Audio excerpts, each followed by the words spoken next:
I'm joined here today by the one and only Eddie Alvarez for the first time here at the One Championship Media Day. Set to fight here in a couple of days. Eddie, thank you so much for making the time, man. How are you? I'm excited, man. I've been in Manila for about 5 days now, so we're full adjusted and just knocked out our first weigh-in, so we're having a good time. For sure, man. I know today's One Championship Media Day. How is that going so far? Are you enjoying the interviews, or are you kind of just focused on the fight?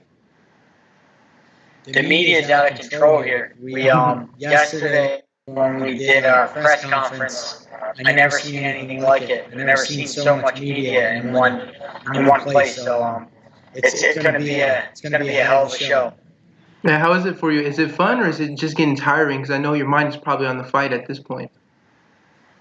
No, it's all fun, man. I need 15 minutes to focus on this fight. I don't need to focus on it all week. 15 minutes that I need to be ready, and that's it. The rest of the time, I just live my life, have a good time, and enjoy Manila, enjoy the fans.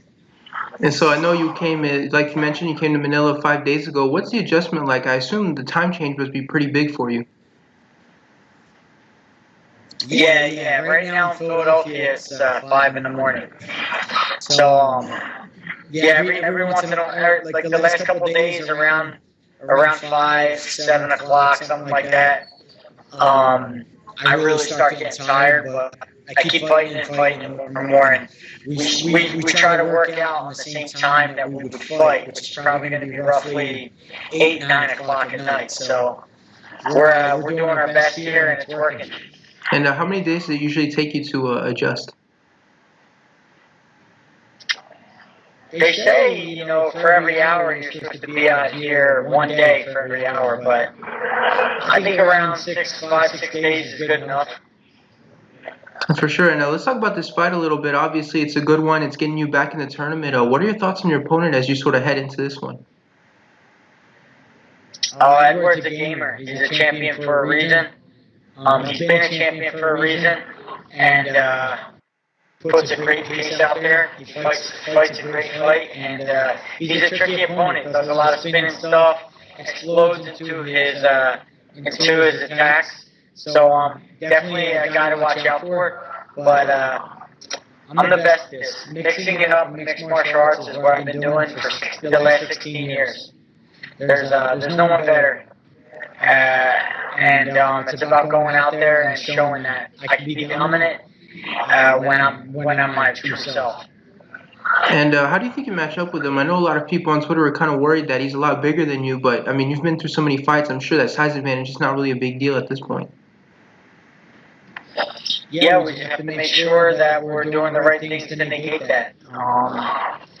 Wrestling is a weak point, is a weaker point of his. The wrestling and the jiu-jitsu aspect is probably he lacks, and we got to take advantage of that, and we got to expose him. He likes to kick a lot, which leaves him open for a takedown. So we got to put him where he's uncomfortable. That's the bottom line, and how will him.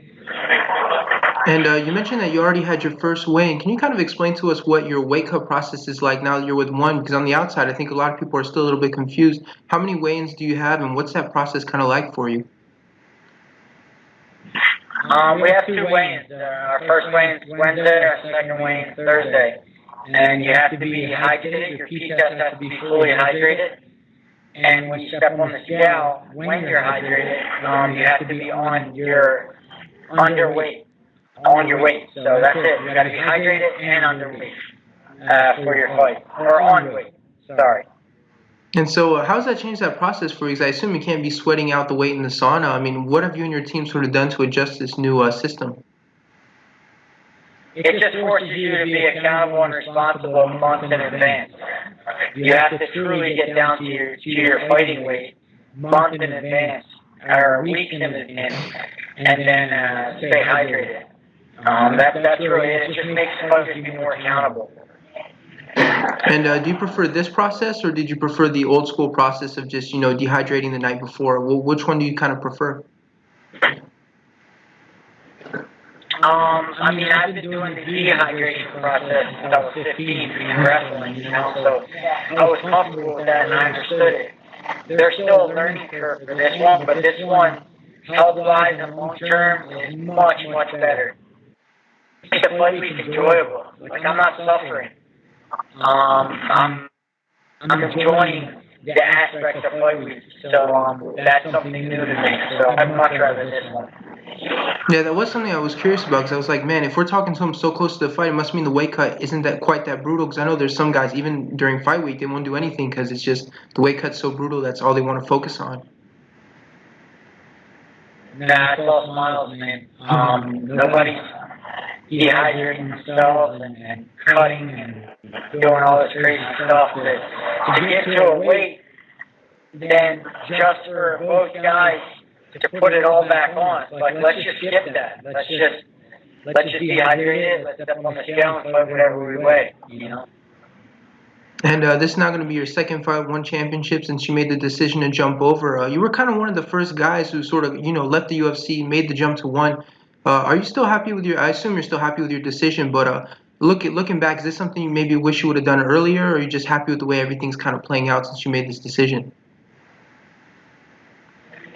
I don't force anything, man. When I fight for a promotion, I'm all in. I'm all in. I'm the best employee a company could ever have. I'll fight the toughest guys on the roster. I'll always come prepared. I'll always show up. I couldn't be more than happy. But one championship has given me an opportunity and given me a stage here in Asia to display my skills on, and I couldn't be happier. And we know with one championship, you do a lot more traveling. Obviously, you're going to Asia. Are you enjoying the traveling? I mean, is Asia somewhere that you went before, or is this kind of sort of new to you?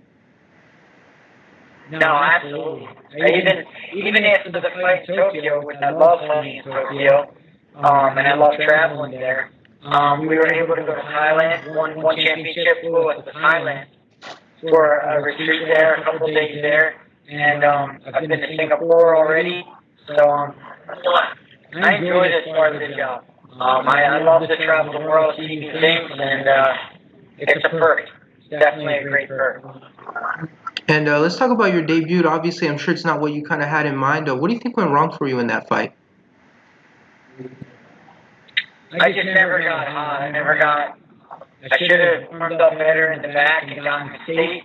I think it was taking me too long to pull the trigger, and I was hesitant. Like, a lot of times if I have a real good warm-up, I'll go out there and I'll start punching and attacking immediately. It's about going in the back, getting a great sweat, and being in that state of mind and ready to fight when you come out. So getting a round or two in the back is always a good idea. And people always mention the octagon jitters, the UFC jitters. Did you experience anything like that with one championship, or is it just you're such a veteran, you've done this before so many times, it's not quite the same effect? No, I think there's a lot. When you first join a job and people are expecting a lot of you, and it's a new company and you have the target on your back, I think there's a lot that goes into that, and it's hard to be and fight your best performance under them conditions. So, at the end of the day, it's a loss. I've lost before, and I never define myself by my wins or my losses. I move on, I improve, and I'm here today to prove to the world that I've gotten better, and I'm here in Manila for a win.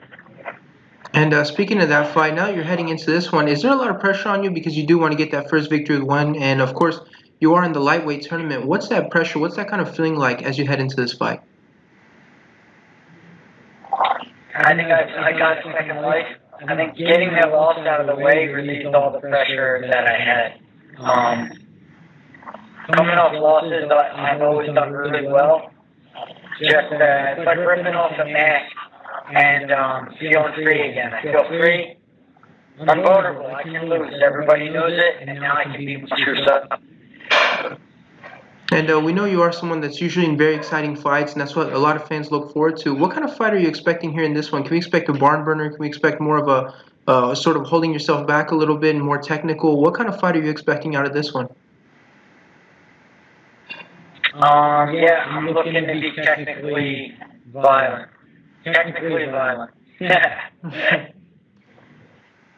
All right, man. We're looking forward to that. I just have one more for you, keeping in mind what we can look forward to the fight. But how do you get your hand raised in this one? How do you get the job done? I think it's going out there and just being the smarter, more intelligent, seasoned fighter. Edward is a tough guy. He's good at what he does with the striking, and he's a great athlete, puts on a feet. But there's none better at this game MMA than myself. I've been in it long enough, and I'm just better. I'm better overall. All right, well, we're looking forward to the fight. It's going to be a great one. We look forward to seeing you get back on track here with one championship. Thanks so much for the time, Eddie. I really appreciate it.